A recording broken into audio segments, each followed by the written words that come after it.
Welcome to LES, Learn English Through Story. I'm Harry, your host for today's adventure. Picture this. You're walking through a jungle in Cambodia when suddenly massive stone towers appear through the trees. Ancient faces carved in stone look down at you. You've just discovered one of the world's greatest mysteries. Get ready, everyone, because this story will take you on an exciting journey about Angkor Wat, the incredible temple that was lost to the world for centuries. Today, my friend Tom will take us back in time to meet kings, builders, and explorers. So grab your imagination and let's travel together to Cambodia, where stones tell stories of a forgotten empire. Tom, take us on this amazing adventure. Thank you, Harry. Hello, everyone. I'm Tom, and I have an incredible story to share with you today. Close your eyes for a moment. Can you imagine a city bigger than New York? Can you picture temples taller than modern buildings? Well, that's exactly what we're going to explore today, the amazing world of Angkor Wat and the lost empire of the Khmer people. Chapter 1, The Birth of an Empire. Let me take you back to the year 802. The world was very different then. In Europe, Vikings were sailing the seas. In Asia, something amazing was happening in Cambodia. A young prince named Jayavarman II had a big dream. He wanted to unite all the small kingdoms in his land into one great empire.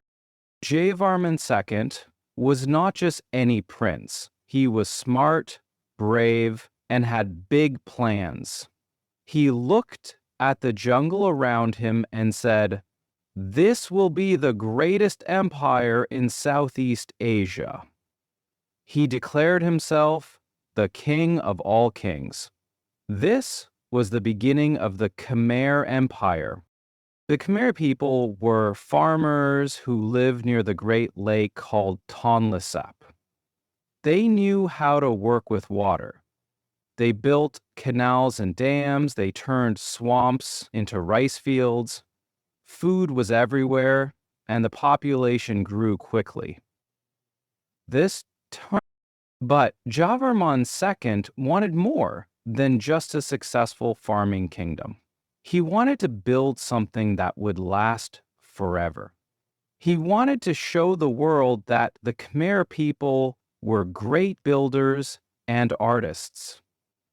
Little did he know that his dream would create one of the most amazing places on earth. The king chose a special place for his capital city. It was near water, surrounded by jungle, and had flat land perfect for building. This place would later become home to Angkor Wat. But first, many other kings would rule, and each one would add something special to this magical place. Chapter 2, Suryavarman VII, the king who built dreams. Fast forward to the year 1113. A new king comes to power. His name is Suryavarman II, and he has the biggest dream of all. He wants to build a temple so magnificent that people will remember it forever. He wants to build Angkor Wat. Suryavarman VII was different from other kings. He didn't just want to rule, he wanted to create. He was deeply religious and believed in the Hindu god Vishnu. He decided to build the greatest temple in the world to honor this god. The king called his best architects and artists. "I want to build a temple that touches the sky," he told them. "I want it to be so beautiful that people will travel from far away just to see it. I want it to show the world that our empire is the greatest on earth." The architects were excited, but also worried. How could they build something so big? How could they make it beautiful enough for a king's dream? They worked day and night drawing plans and making models. Finally, they had their design.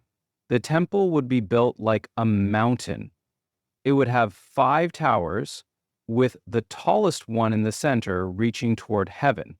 It would be surrounded by walls and water, just like the Hindu stories described the home of the gods. Suryavarman Savanath looked at the plans and smiled. "Perfect," he said.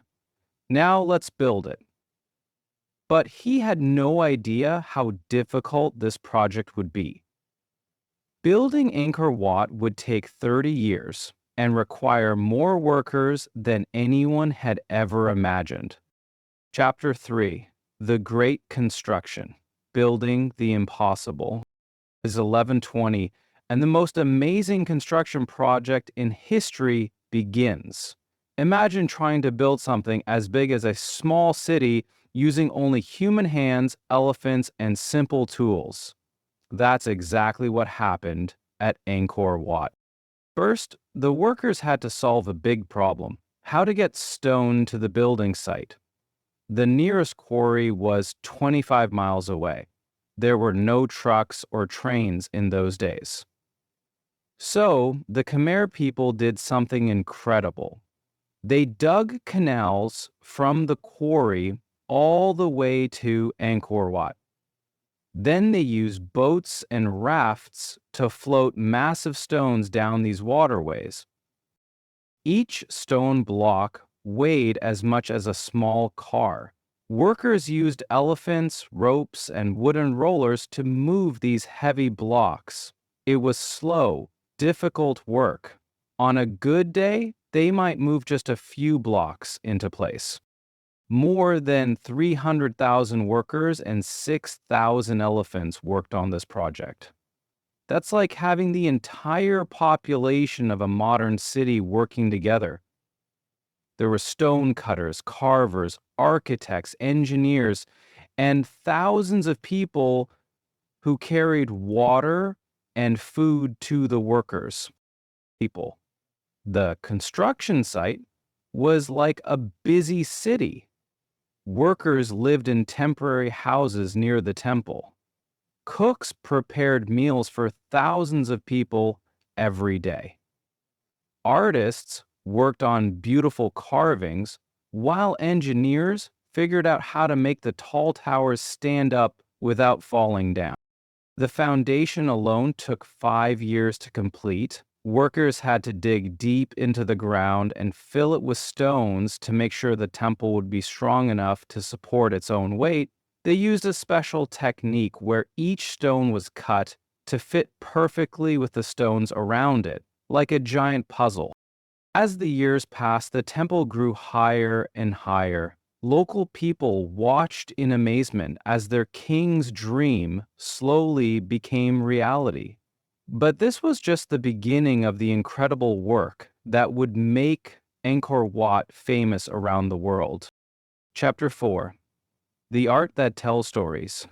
While the builders worked on the structure, artists created something truly magical: the carved reliefs that cover the walls of Angkor Wat. These are not just decorations. They are like stone movies that tell the greatest stories from Hindu mythology. The most famous carving shows the churning of the ocean of milk. This is a Hindu story about gods and demons working together to create the elixir of immortality. The carving is 160 feet long. That's longer than half a football field. It shows 92 demons on one side and 88 gods on the other side, all pulling on a giant snake wrapped around a mountain. Every figure in this carving is different.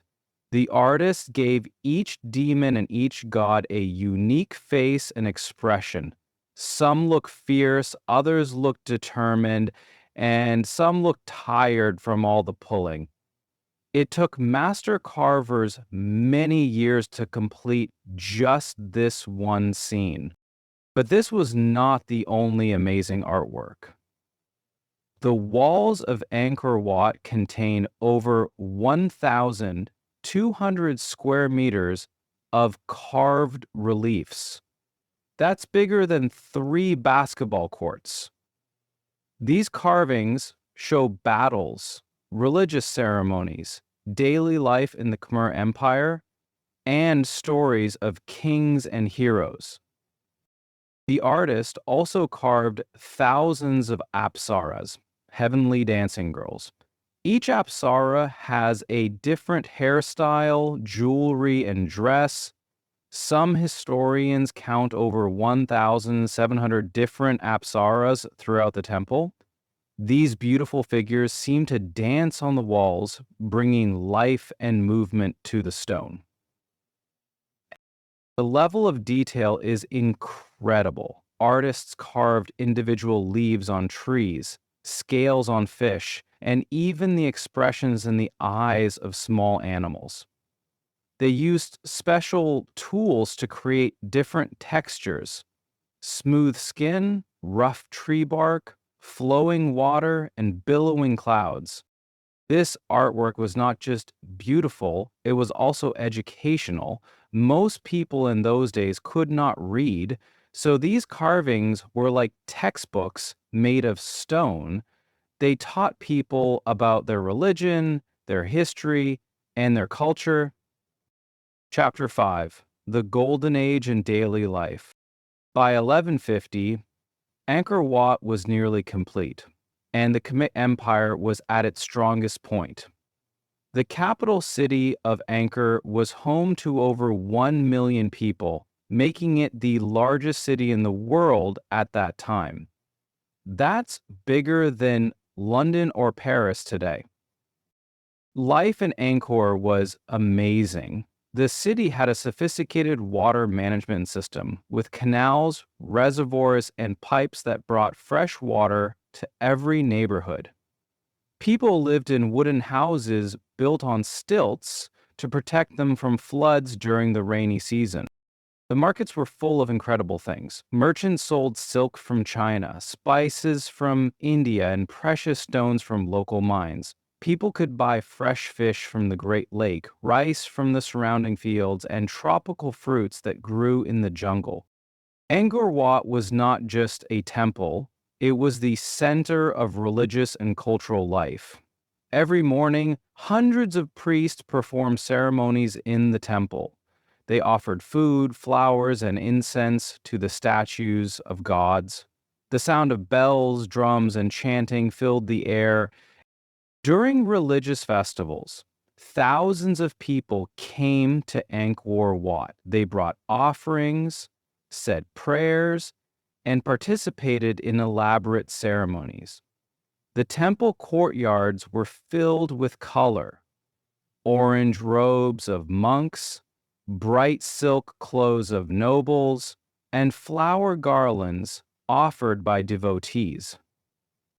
The Khmer people were also great scholars. They studied astronomy, mathematics, medicine, and literature. The royal library contained thousands of palm leaf manuscripts with knowledge from across Asia. Students came from far away to study at the universities in Angkor. But perhaps most importantly, the people of Angkor were master engineers. They built an irrigation system that was more advanced than anything in Europe at that time. This system allowed them to grow 3 crops of rice per year instead of just one. This abundance of food supported the large population and funded the construction of amazing temples. However, this golden age would not last forever. Changes were coming that would challenge the great Khmer Empire. Chapter 6: The Decline and the Jungle Takes Over.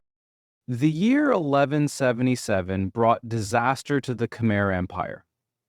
The Cam people from Vietnam attacked Angkor with a powerful navy. They sailed up the rivers and caught the Khmer people by surprise.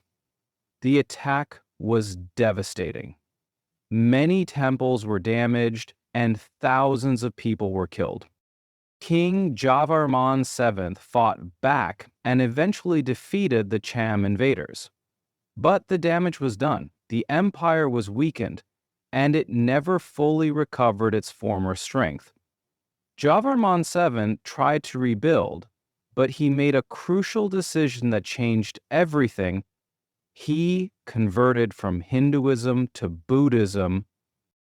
This religious change had huge consequences. Angkor Wat was built as a Hindu temple, but now the empire was becoming Buddhist. People stopped maintaining the Hindu temples. They built new Buddhist temples instead, but these were smaller and simpler. Other problems also arose. The sophisticated irrigation system that had made the empire rich required constant maintenance. As the government became weaker, they could not maintain the canals and dams properly. Rice production decreased, and the population began to decline.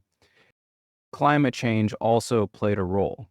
Scientists have discovered that Southeast Asia experienced severe droughts followed by devastating floods during the 14th and 15th centuries. The irrigation system, which had been perfect for normal conditions, could not handle these extreme weather events. Trade routes were changing too. More ships were using sea routes instead of river routes. This meant that Angkor, which was inland, became less important for international trade. The economy suffered, and the government had less money to maintain the great temples. By 1431, the situation was hopeless.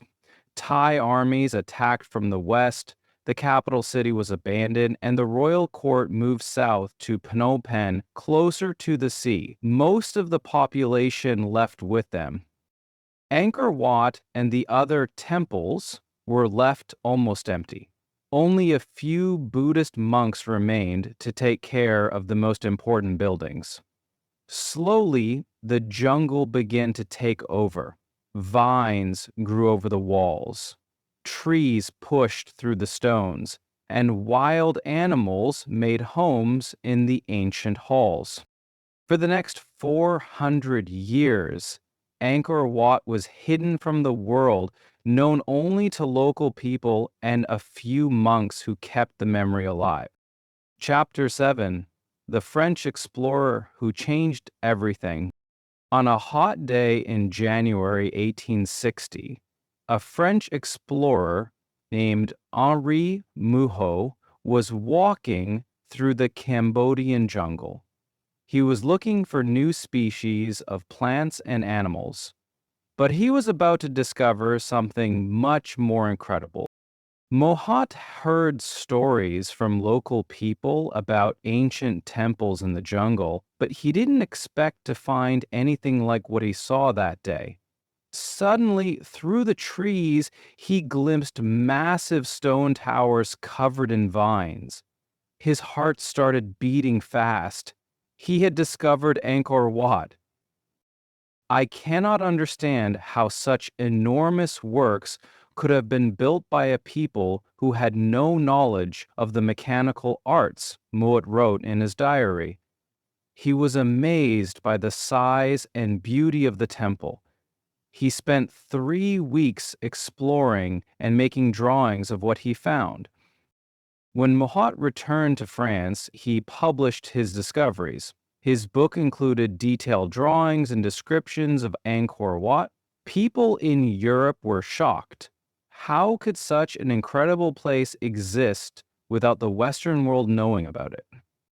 Mohat's discovery sparked international interest in Angkor Wat. Other explorers, archaeologists, and photographers came to Cambodia. They documented the temples and began the slow process of clearing away centuries of jungle growth.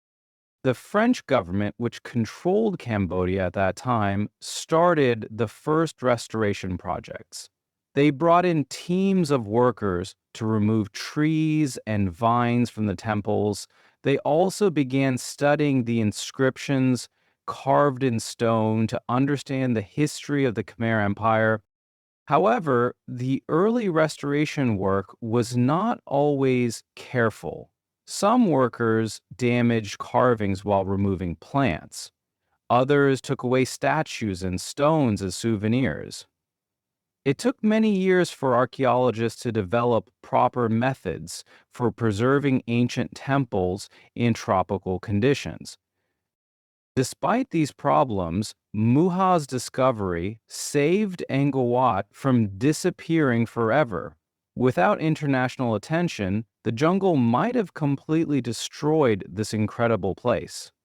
Today, we can visit Angkor Wat because a curious French explorer decided to investigate local stories about ancient temples. Chapter 8: Modern Challenges and Global Recognition. The 20th century brought both triumph and tragedy to Angkor Wat. In the 1960s, international teams of archaeologists were making great progress in restoring the temples. Tourism was growing, and Cambodia was becoming famous for its incredible heritage. But then came war. From 1970 to 1998, Cambodia experienced terrible conflicts. The most devastating period was from 1975 to 1979, when the Khmer Rouge controlled the country. During this dark time, many educated people were killed, including archaeologists and historians who knew about Angkor's history. The temples themselves survived the war, but all restoration work stopped. Worse, some people stole statues and carvings from the temples to sell to international art collectors.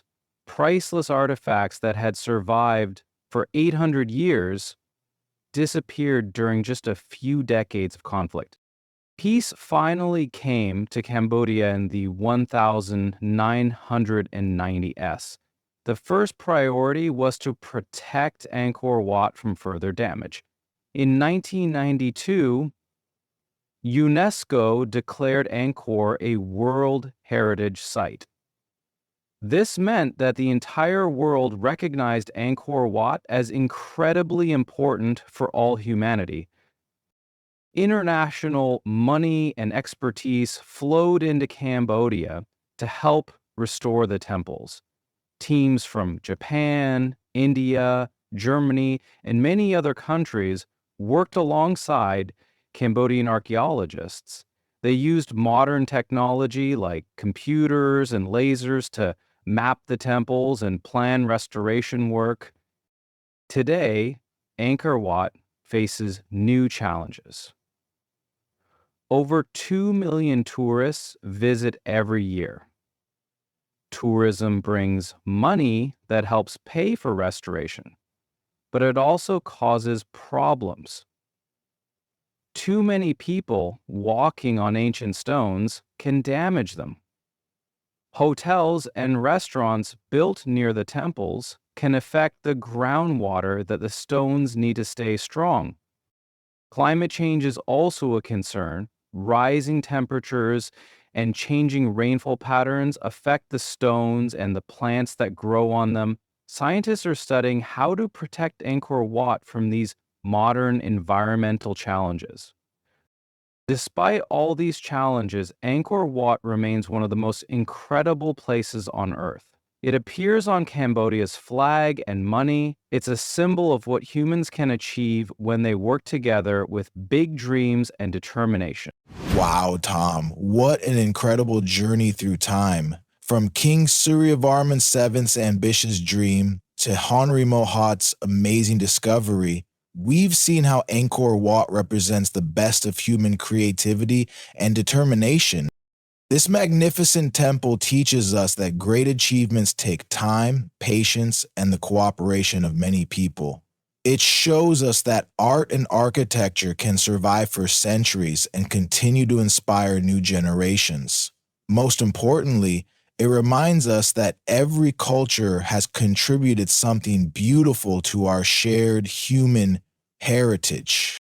Angkor Wat stands today not just as a tourist destination, but as a testament to what's possible when people dare to dream big and work together to make those dreams reality. The Khmer people created something that continues to amaze and educate people from all over the world nearly 900 years later. Thanks for sticking around till the end of the story. Don't forget to like, comment, and subscribe so you never miss a new story. Have a wonderful day, take care, and see you next time.